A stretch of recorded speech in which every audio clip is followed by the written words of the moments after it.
रोशनी, अब तेरी शादी की उम्र हो चुकी है। सब तेरे लिए लड़का देख रहे हैं और तू है कि 8-9 बजे बिस्तर से उठ रही है। मम्मी, क्या आप भी सुबह सुबह ज्ञान दे रही हो? सोने तो दो कम से कम।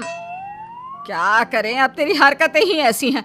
चल अब बिस्तर छोड़ और मेरे साथ खाना बनाना सीख। ना, मैं नहीं बना रही खाना वाना। आप प्लीज जाइए ना यहाँ से। रोशनी की बातों से निराश होकर निशा वहाँ से चली जाती है। निशा, तुम रोशनी को घर का कामकाज क्यों नहीं सिखाती? अगर यही हाल रहा फिर तो 2 दिन में उसके ससुराल वाले उसे यहाँ छोड़कर चल देंगे।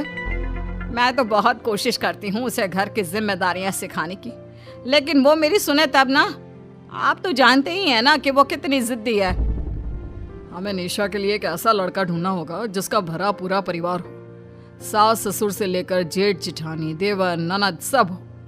यहाँ ना सही, लेकिन शादी के बाद उसे वहाँ अपनी जिम्मेदारियों का एहसास जरूर होगा।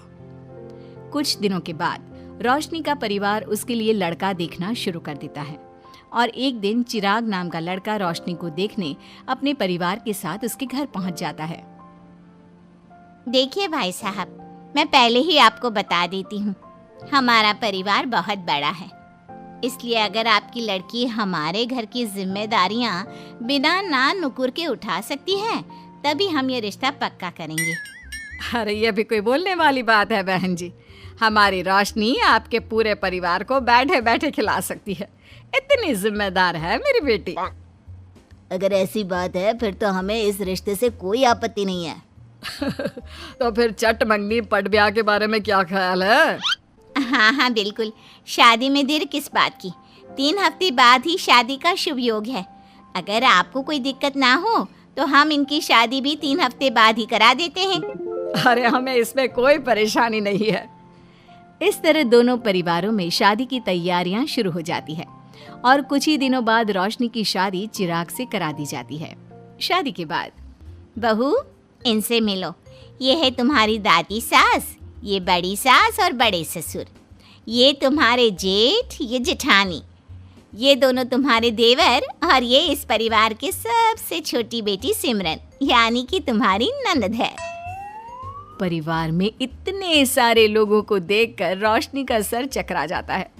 वो अपना सर पकड़ लेती है और मन ही मन सोचने लगती है, हे भगवान, ये किस जन्म का बदला लिया है आपने मुझसे? मैंने क्या बिगाड़ा था आपका जो आपने मुझे ऐसा परिवार दिया? बेटा, किस सोच में पड़ गई तुम? और कितने लोग हैं आपके परिवार में? बस हम इतने ही लोग हैं बेटा, ज्यादा लंबा परिवार नहीं है हमारा। अब इससे लंबा और कितना बड़ा परिवार होगा आपका? ये ससुराल कम चिड़ियाघर ज्यादा लग रहा है। कुछ कहा क्या तुमने बेटा? नहीं मम्मी जी, वो मैं बहुत थक गई हूँ, तो क्या अब मैं सोने जा सकती हूँ? हाँ हाँ क्यों नहीं बहू। चिराग, बहू को अंदर कमरे में लेकर जा। जी माँ। चिराग रोशनी को अंदर कमरे में लेकर जाता है। चिराग, मुझे यहाँ नहीं रहना, मुझे अलग रहना है। ये तुम क्या बोल रही हो रोशनी? अभी तो आई हो तुम और अभी अलग होने की बात कर रही हो। परिवार वालों को पता चलेगा तो कितने दुखी होंगे वो लोग। मुझे नहीं मतलब किसी से, और इसे तुम परिवार कहते हो? ये परिवार कम कोई गली मोहल्ला ज्यादा लग रहा है। रोशनी, अभी तुम नई हो इस परिवार में, इसलिए शायद तुम्हें ऐसा लग रहा है। कुछ दिन में आदत हो जाएगी तुम्हें।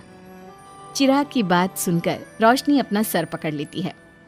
आपको समझाना तो दीवार में सर पटकना है। मैं सो रही हूँ, लाइट ऑफ मत करना, मुझे अंधेरे में नींद नहीं आती। इतना बोलकर रोशनी बिस्तर पर लेट जाती है। रोशनी को देखकर चिराग का मुंह खुला का खुला रह जाता है। वो भी पैर पटकते हुए बिस्तर के दूसरे कोने में अपना मुंह मोड़कर सो जाता है। अगले दिन, देवरानी जी, आप उठ भी जाइए, सुबह के 6 बज चुके हैं। सोने दो ना मम्मी, क्यों परेशान कर रही हो? देवरानी जी, मैं आपकी मम्मी नहीं जेठानी हूँ। सुबह सुबह क्या मजाक है मम्मी? इतना कहकर रोशनी अपनी आंखें मसलते हुए उठती है और अपनी जेठानी को देखकर चौंक जाती है। दीदी, आप यहाँ?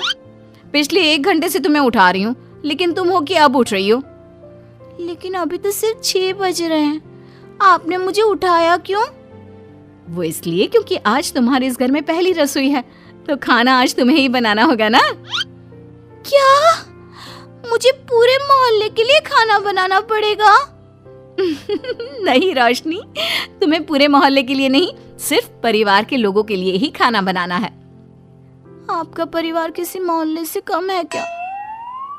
कुछ कहा क्या तुमने?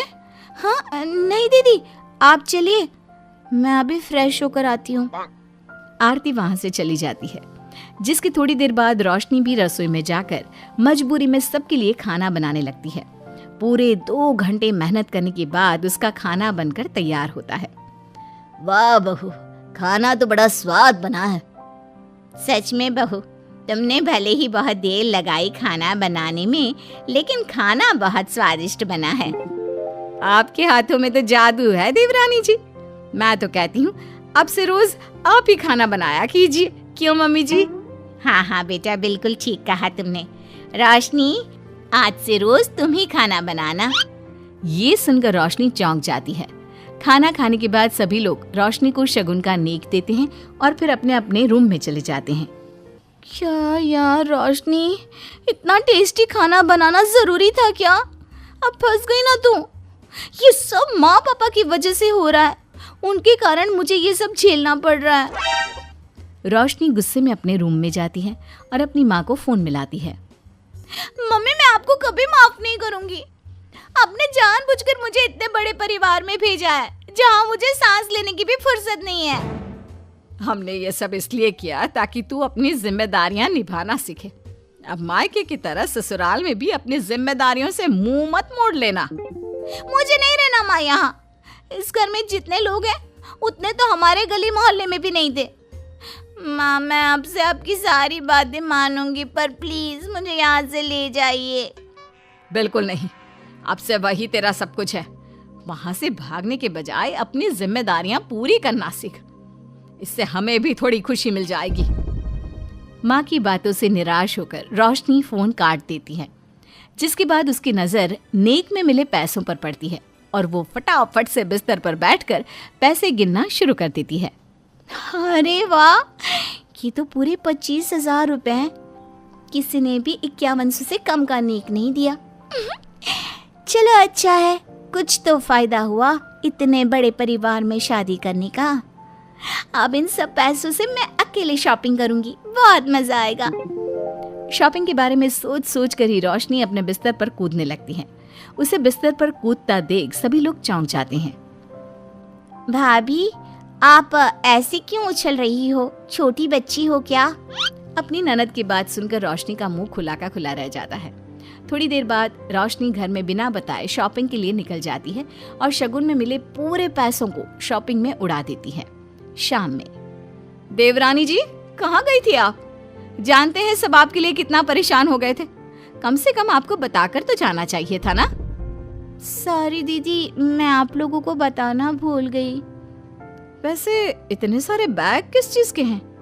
तुम शॉपिंग करने गई थी क्या? हाँ दीदी, वो आज नेक में इतने सारे पैसे मिले थे ना, तो मैंने सोचा क्यों ना मैं उन पैसों की शॉपिंग ही कर लूं। अरे वाह, ये तो बहुत अच्छा सोचा तुमने। मम्मी, पापा, सिमरन, देवर जी, सब बाहर आइए। देखिए रोशनी हम सब के लिए क्या लाई है। रोशनी कुछ समझती उससे पहले ही वहाँ सब लोग आ जाते हैं। क्या हुआ आरती बहू, क्यों चिल्ला रही हो? अरे देखिए ना माँ, रोशनी हमारे लिए शॉपिंग करके आई है। वो देखिए, रोशनी हम सब के लिए कितने कपड़े लेकर आई है। आरती की बात सुनकर रोशनी के पैरों तले जमीन खिसक जाती है। उसके मुंह से एक शब्द तक नहीं निकलता। सच में भाभी, आप कितनी अच्छी हो। बेटा, हम सबके लिए तुझे खरीदारी करने की क्या जरूरत थी? अभी तेरी नई नई शादी हुई है, तुझे अपने लिए लेना चाहिए था ना। एक काम कर, ये सारे कपड़े तू ही रख ले, किसी को कुछ देने की जरूरत नहीं है। चलो, कोई तो समझदार है इस घर में। वाह भाभी, कितनी सुंदर ड्रेस है। ये शॉर्ट ड्रेस मुझे पता है आप मेरे लिए ही लाए होंगे, है ना? इसे मैं रख लेती हूँ। माँ, रोशनी इतने प्यार से सबके लिए कपड़े लेकर आई है, हमें मना नहीं करना चाहिए। तू सही बोल रही है बेटा, उसका मन रखने के लिए मैं ले लेती हूँ 1-2 साड़ियाँ। रोशनी झूठी मुस्कान लिए खड़े होकर सब देखती रहती है। देखते ही देखते उसके लाए सारे कपड़े घर वाले आपस में बांट लेते हैं और अब सिर्फ एक रुमाल को छोड़कर उसके पास कुछ नहीं बचता। अब ये रुमाल भी क्यों छोड़ा, इसे भी ले ही लेते। इतने में ही सिमरन रोशनी को आवाज देती है। भाभी, वो गलती से रुमाल रह गया है, क्या वो मुझे मिल सकता है? रोशनी वो रुमाल भी सिमरन को दे देती है। इतनी मेहनत से मैंने ये सब कुछ लिया था, लेकिन इन लोगों से मेरी खुशी बर्दाश्त नहीं हुई, कुछ भी नहीं छोड़ा। थोड़ी देर बाद रोशनी का पति भी वहां आ जाता है। मैंने सुना है आज तुमने सभी के लिए खरीदारी की है। तुम मेरे लिए कुछ लेकर नहीं आई? बस फिर क्या था, इतना सुनते ही रोशनी का पारा हाई हो जाता है और वो चिराग को घूरने लगती है जिससे चिराग डर के मारे वहां से खिसक जाता है। हाय रे, फूटी किस्मत मेरी, जो ये जॉइंट फैमिली मेरे मत्थे चढ़ी।